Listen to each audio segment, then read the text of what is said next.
Imagine standing at your own son's wedding, proud and emotional, only for your sister to suddenly humiliate you in front of everyone by yelling, "You're a jobless loser." Most men would argue back, maybe storm out. But I didn't. I smiled, stayed calm, and let her boss, who was sitting just a few feet away, hear every word. What happened after? It cost her everything. My name is Robert. I'm 46, and I've always lived a modest life.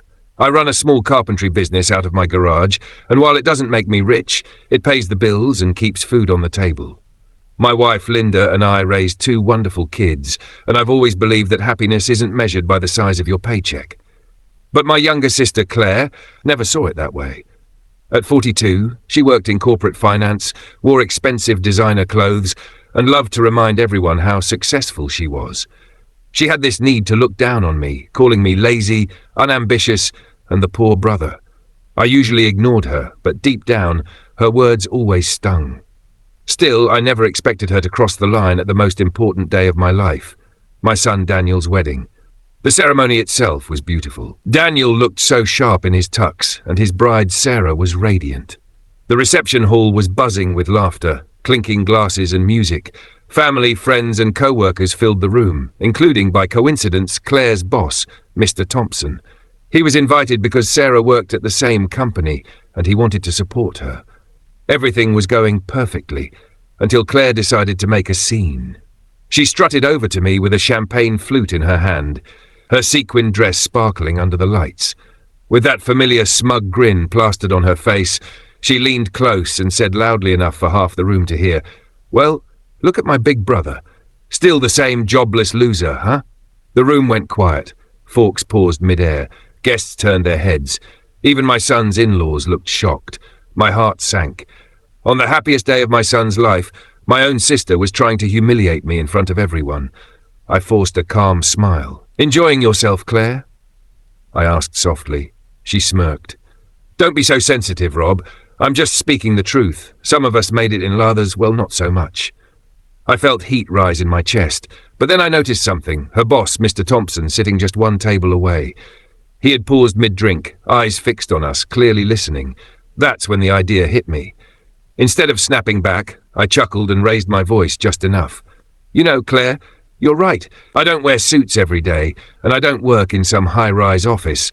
But at least I've never had to step on people or treat family like garbage just to feel important." Her smirk faltered. "What's that supposed to mean?" I shrugged, still smiling. "It means respect is worth more than money. But hey, you wouldn't understand that, would you?" And with that, I walked away, leaving her standing there, cheeks flushed red, while her boss kept watching. The rest of the night, she avoided me, but I noticed her boss's sharp glances every now and then. I knew I had planted a seed. A week later, my phone rang. It was my son Daniel, laughing so hard he could barely get the words out. "Dad, you won't believe this. Aunt Claire got fired." Turns out Mr. Thompson had already been second-guessing her promotion because of her reputation at work. Seeing her humiliate her own brother at a wedding was the final straw. He told her she lacked professionalism, respect, and leadership. Within days, she was out of a job. When I saw her later, she was fuming. "This is all your fault," she yelled. "You embarrassed me in front of my boss." I raised an eyebrow. "No, Claire, you embarrassed yourself. I didn't force you to call me a jobless loser in front of everyone. You did that. I just let the right person hear it." Her face twisted with rage, but she had no comeback. For the first time in years, she looked small, powerless. And here's the sweetest part. Just a few weeks later, while she was scrambling to find work, I landed a massive contract.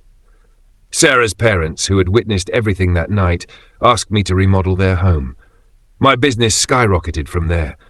Meanwhile, Claire had to downsize her life, selling her car, moving into a smaller apartment, and quietly disappearing from family gatherings.